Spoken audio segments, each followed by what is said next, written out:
दोस्तों, एक लड़का जो आईएएस बनने की तैयारी कर रहा था और बार बार एग्जाम दे रहा था, लेकिन इसी बीच उसके मन में एक ख्याल आता है और वो लड़का अपने पड़ोसी के घर में ही चोरी करने के लिए चल देता है।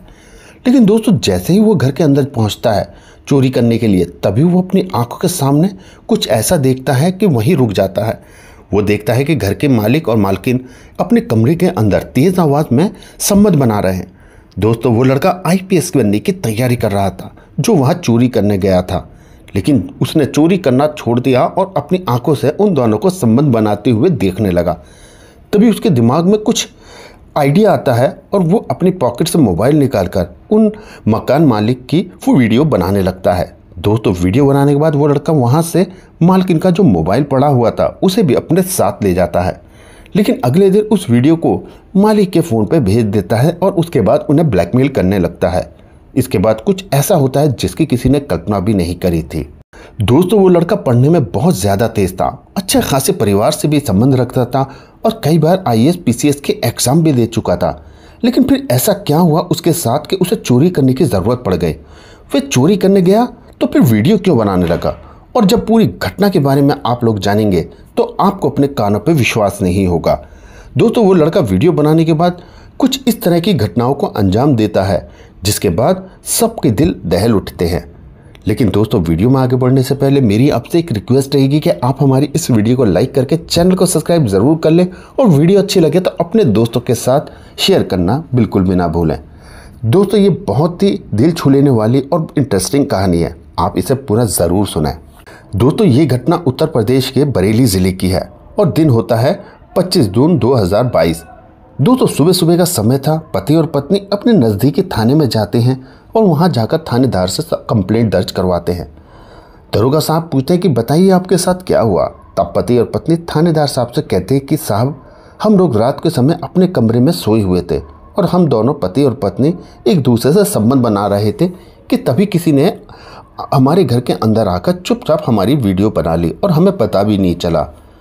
जब हमने सुबह उठकर देखा कि हमारी पत्नी का मोबाइल गायब है तो हमने उसके नंबर पर फ़ोन किया तो वो नंबर स्विच ऑफ था।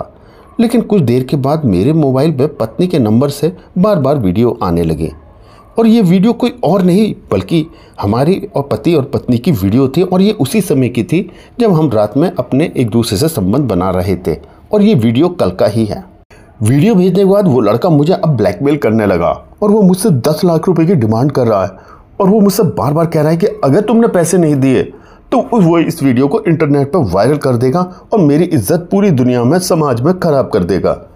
दोस्तों, जब ये सारी बातें थानेदार साहब सुनते हैं तो उनको विश्वास नहीं होता कि आखिरकार कोई रात को घर में कैसे घुस सकता है, वो भी कॉलोनी के अंदर, और अगर घर में आ भी जाता है तो वो पति पत्नी का वीडियो क्यों बनाएगा। अगर वीडियो बनाता है तो वीडियो बनाने के पीछे का कारण क्या हो सकता है। क्या वो लड़का सिर्फ वीडियो बनाने के लिए वहाँ पर आया था उस दिन घर पर, या फिर कुछ और कारण था वो घर के अंदर आया था।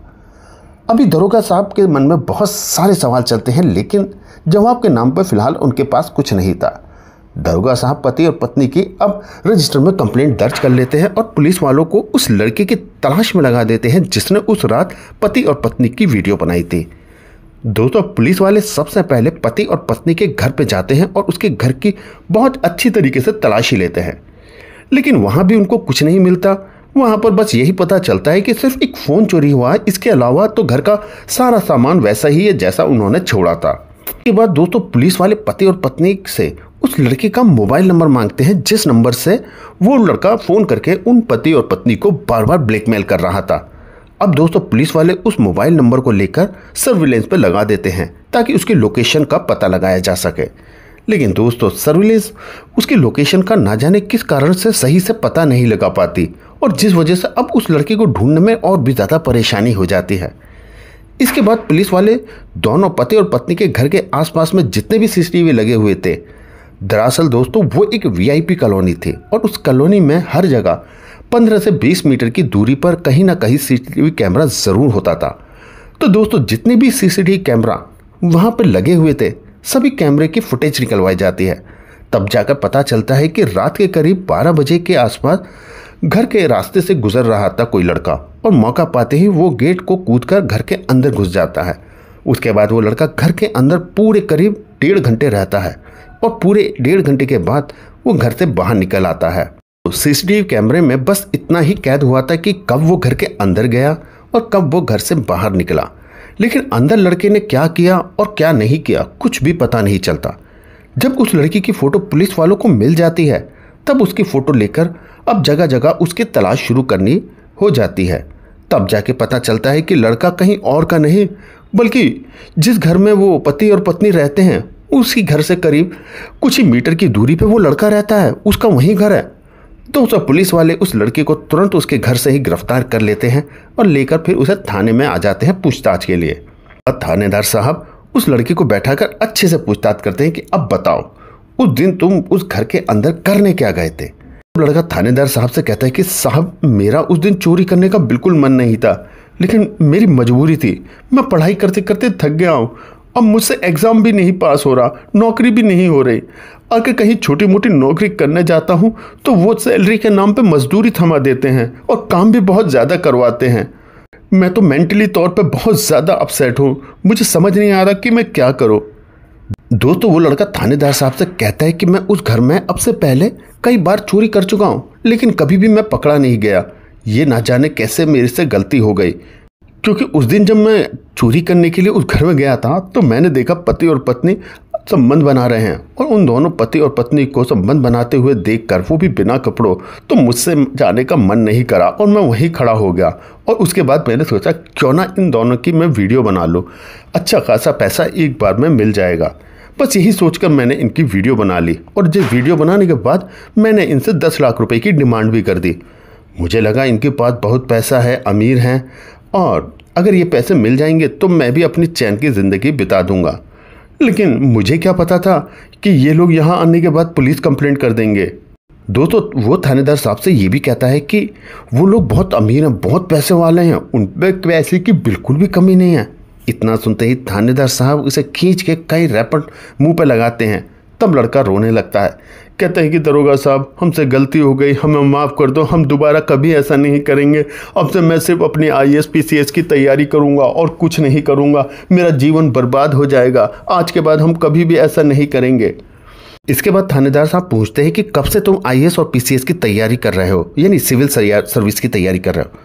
तो वो लड़का कहता है कि सर अभी मेरी उम्र 29 साल हो गई है और जब मैं 20 साल का था तब से मैं IAS और PCS की तैयारी कर सका हूँ और कई बार मैंने एग्ज़ाम भी दिए हैं, लेकिन मैं एग्ज़ाम पास नहीं होता, मैं हर बार फेल हो जाता हूँ। तब दरोगा साहब कहते हैं कि वो मोबाइल कहाँ है जिस दिन तुमने उनके घर से चुराया था। इसके बाद वो लड़का अपनी पॉकेट से निकाल के वो मोबाइल दरोगा साहब के हाथ में रख देता है। तब दरोगा साहब पूछते हैं कि एक बात बताओ, उस मोबाइल का पासवर्ड तुमको कैसे पता चला। तो लड़का कहता है कि सर 2 दिन पहले ही मैं उनके घर के पास में बैठा हुआ था, तो जो पति पत्नी उनके बच्चे बाहर उस मोबाइल को लेकर गेम खेल रहे थे, तभी मुझे वहाँ पर उनके मोबाइल का पासवर्ड पता चल जाता है और उसके 2 दिन के बाद ही मैं घर में चोरी करने के लिए चला जाता हूँ और इसीलिए मुझे इस मोबाइल का पासवर्ड भी याद था।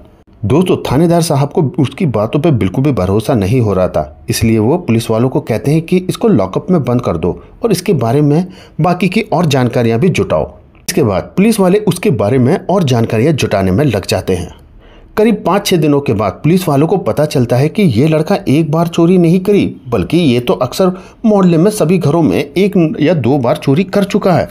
और ये बात पुलिस वालों को उस लड़की के पड़ोसी ही बता देते हैं। इसके बाद उस लड़की के घर पर छापेमारी की जाती है और उस घर की तलाशी ली जाती है। तब घर से बहुत सारे मोबाइल और वह दूसरी चोरी के सामान भी निकलते हैं। जब ये सारी बातें थानेदार साहब को बताई जाती हैं तो थानेदार कहते हैं कि अब उस लड़के से थोड़ा सख्ती के साथ पूछताछ करते हैं। तब वो लड़का सारी बातें कबूल कर लेता है और कहता है कि सर मैं IAS PCS की तैयारी नहीं कर रहा, ये तो मैं दिखावा कर रहा हूँ ताकि लोगों को बेवकूफ़ बनाया जा सके, और इसी वजह से कोई भी मेरे पे कभी संदेह नहीं करता, चाहे मैं कितनी कहीं भी चोरी करूँ या कहीं भी पकड़ा जाऊँ, किसी को भी मेरे पे कभी शक नहीं होता था। दोस्तों जब दरोगा साहब उस लड़की के बारे में ये सच्चाई जानते हैं तो उसके ऊपर तय करते हैं कि कड़ी से कड़ी कार्रवाई की जाएगी, क्योंकि ऐसे बेरूपिया न जाने कैसे कितने लोगों को ठग लेते हैं। और इसके बाद वो मोबाइल जिससे उसने वीडियो बनाई थी उसके अंदर की सभी वीडियो को डिलीट करने के बाद पति और पत्नी को वापस कर दिया जाता है। दोस्तों, आजकल हमारे समाज में ऐसे बहुत सारे बहरूपिये घूम रहे हैं जिनके बारे में उनको देखकर हम अंदाज़ा ही नहीं लगा सकते कि वो इस तरह के काम करते होंगे और इसीलिए बहुत आसानी से बचकर निकल जाते हैं। दोस्तों, इस घटना का बताने का मकसद सिर्फ यही है कि जब भी आप घर में रहें तो थोड़ा सावधान रहें, अपने घर के दरवाजे और खिड़कियों को हमेशा बंद करके रखें ताकि आप भी इस तरह के हादसों के शिकार ना हो सकें। और दोस्तों, अगर आपको ये वीडियो अच्छी लगे तो कमेंट बॉक्स में ज़रूर बताएं और अपना साथ ही नाम और आप किस शहर से हैं।